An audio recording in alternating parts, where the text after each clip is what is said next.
If you live anywhere near Southeast 136th and Clinton Street, it really is like Groundhog Day.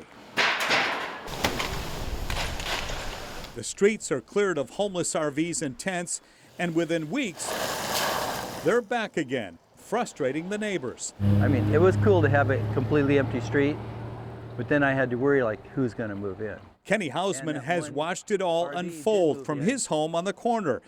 But if you remember Hausman from our past stories, you won't be shocked that he said this. I'm surprised that they complained because it doesn't get any better than this. Many who live around here call Hausman the neighborhood sheriff, deciding which homeless people can live on the street and which ones can't. He's just parking that there. Really nice guy, came up from Texas. This guy has one leg and his wife's trying to go to school. I don't know much about this guy except that he says he thought he had it sold, so he moved over here, and then it's just here. You see what I deal with, the tent. I don't want them here. I mean, she's a nice lady, but they don't keep it clean. Hausman says his street has never been safer. But you've got no drugs, no drugs at all on this street. No drugs, no heavy drinking, no nothing, no gangs. Hausman believes the homeless vehicles will always come back and that he keeps it from becoming much worse here. They move for a week and then they come back.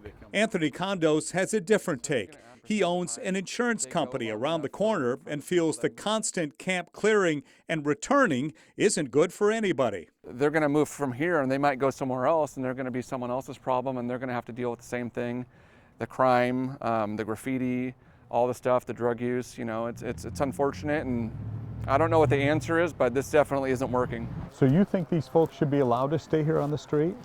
With a condition that they keep their area clean.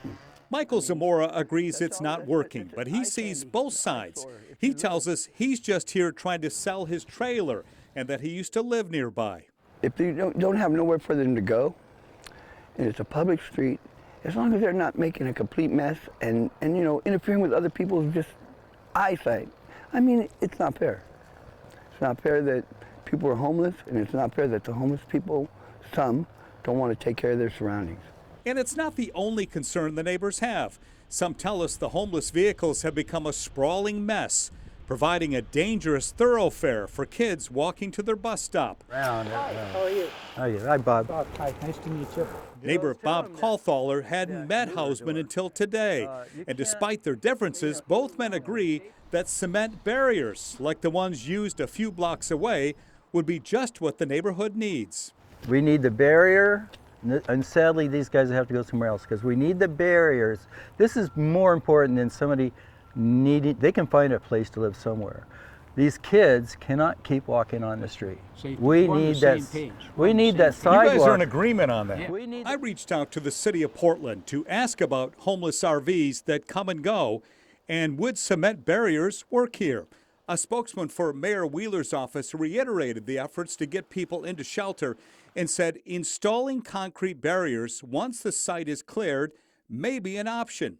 However, the process to do this can be complicated and requires a lot of input.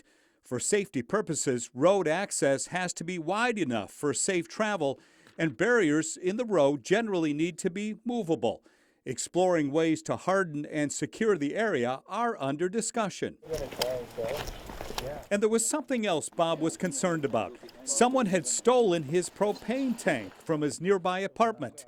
Kenny told him he knew exactly where to look. Hey guys. Hey there. This gentleman needs a propane tank. I figured you guys have plenty, you could spare one. Well? Yeah, you got like 20 or 30 of them? There you go. Thank you. You're welcome. You know, you can thank her. She's the one who gave. You can thank her. She gave it to you. The woman inside said she didn't have that many, but could spare one.